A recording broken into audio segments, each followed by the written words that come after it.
Rahasia sadar kaya. Ada banyak sahabat yang bertanya, apa yang saya lakukan ketika pertemuan dengan para manusia berekening 12 desimal yang membuat saya tidak nyaman, lalu sesaat kemudian saya menjadi nyaman. Baik, kita urai perlahan. Pertama, kita pegang sebuah dalil bahwa aku adalah apa yang umatku pikirkan atau persepsikan tentang aku. Ini adalah sebagai informasi di mana saya memegang erat dalil ilmu tersebut. Berikutnya adalah komentar istri saya. Ingat ketika saya mengatakan saya tidak nyaman dengan mereka sampai 3 kali pertemuan, saya masih tidak nyaman sehingga saya harus meninggalkan tempat tersebut.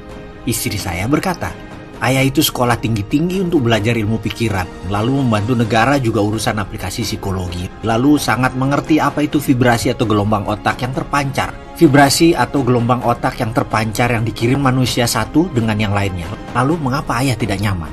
Karena ayah rekeningnya belum 12 desimal. Karena sebagian besar mereka di sana orang yang memiliki aset 11 atau 12 desimal. Jadi, ubah cara pikir ayah. Jangan berharap untuk mereka yang menyesuaikan dengan gelombang otak ayah yang belum 12 desimal. Kalimat itu cukup menohok saya.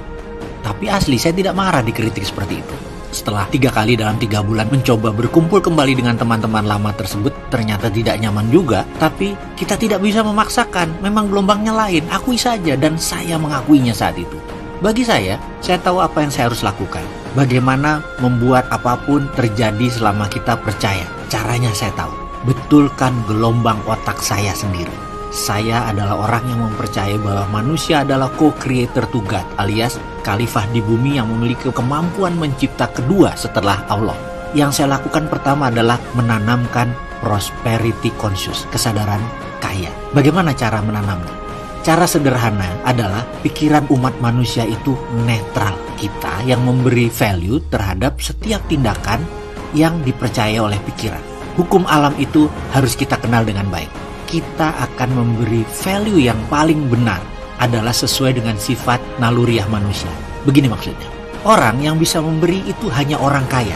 Kaya materi, kaya ilmu, kaya cinta kasih, dan lain sebagainya. Maka kita ajari pikiran kita dengan mulai memberi. Karena dengan memberi, otak kita mulai dipasang prosperity conscious atau kesadaran kaya. Memberi yang kecil-kecil. Setiap ketemu fakir miskin dimanapun, siapkan uang Rp1.000. Berikan kepada mereka tanpa berpikir. Berikan saja. Bahkan kalau hati nyaman ingin ngasih lebih Rp5.000, Rp10.000, hajar. Ingat pelajaran kecil dulu.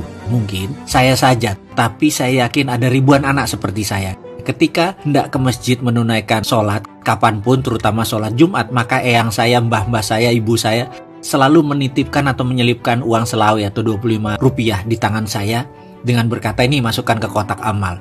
Kebiasaan ini adalah cara orang tua kita memprogram tangan di atas, program kesadaran kaya, program memberi. Dan inilah program yang pertama kali saya lakukan di dalam menanamkan prosperity conscious, yaitu program memberi. Namanya adalah give first. Kita ingatkan hukum aplikasi psikologi akan memberi. Hukum alamnya adalah give first, then you will get. Beri terlebih dahulu, nanti pasti Anda akan mendapatkan. Sekarang kita coba buktikan dengan teknik ini dalam kehidupan sehari-hari. Coba kita lihat lemari pakaian kita saat ini. Percayalah, dari 10 baju yang kita punya, yang sering kita pakai paling top 4, bahkan hanya 1-2 dari 10 pakaian tadi. Sejak beli baru, mungkin baru dipakai sekali. Tersering ya itu-itu aja, 4 atau 5 baju saja. Kita coba lakukan eksperimen. Pilih baju yang paling jarang Anda pakai, berikan kepada saudara yang membutuhkan. Katakan Anda memberikan 4 baju, tinggal 6 baju tersisa di lemari pakaian Anda. Percaya saya, kurang dari 2 bulan atau tidak lebih 3 bulan akan ada 10 pakaian lagi di lemari Anda. Dan ada yang menarik, ternyata dari 10 tadi, yang dipakai ya tetap aja 5 atau paling banyak 6 yang Anda sering pakai, yang sisanya jarang dipakai juga. Jadi intinya adalah semesta tidak menyukai kekosongan. Semesta tidak menyukai ketidakadilan. Ada cara membuat Anda memutar baju tadi kepada orang yang tidak punya dan mendapatkan haknya, dan Anda memperoleh lagi hasil 10 lagi. Alam itu adil. Jadi kuncinya, selama kita mengikuti hukum alam yaitu memberi, nanti Anda dapat lagi. Sekarang Anda putuskan.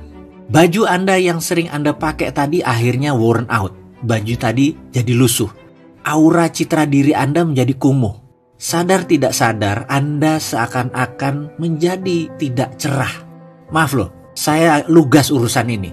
Tapi itulah pelajaran. Sekali lagi, Anda mudah-mudahan paham maksud saya. Janganlah menahan diri untuk tidak mengalir harta Anda. Berikan, itu jauh lebih baik. Seperti inilah kantong Anda tadi kalau bicara uang sama. Kalau tadi masalah contoh dengan baju. Jadi uang juga sama. Ada berapapun alirkan. Atau perlu contoh lagi.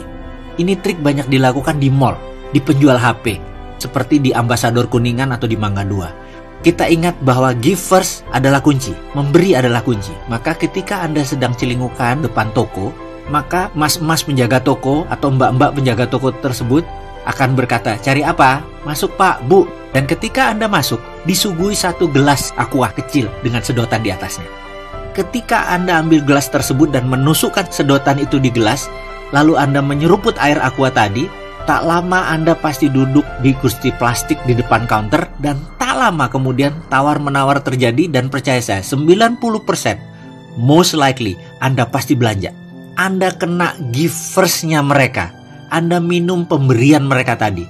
Itulah hukum alam. Memahami hukum alam ini membuat Anda memahami cara kerja uang datang ke Anda. Mudah-mudahan sekarang sudah mulai paham kunci ilmu kemakmuran, yaitu beri dulu. Jangan pernah kita berkata dengan perkataan, nanti kalau sudah saya punya baru saya beri.